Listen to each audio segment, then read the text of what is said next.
Hey everyone, welcome back to my channel. In this video, I'll be doing a quick review on the OLENS Rain Black collection. This only comes in one shade, which is black, and just by the name you would know that's obviously black contact lens.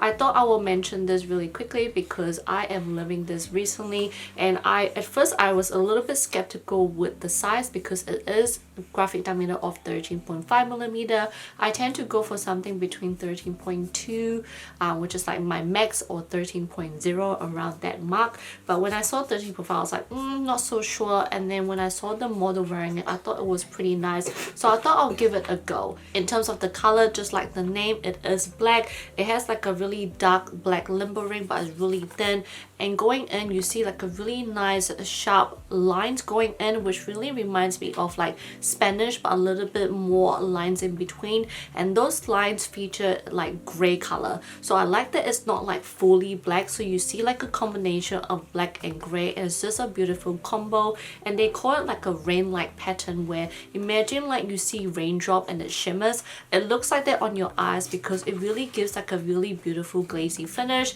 But I must say that this pattern really reminds me of some other contact lens I've seen before, but I really do like the pattern of this because it's gorgeous. It looks really nice, and I love that it's really paired really well with my semi-smoky eye look today. It just gives everything a really beautiful pop. So yeah, I hope you guys enjoyed this quick video, and I'll see you guys on my next video. Bye guys.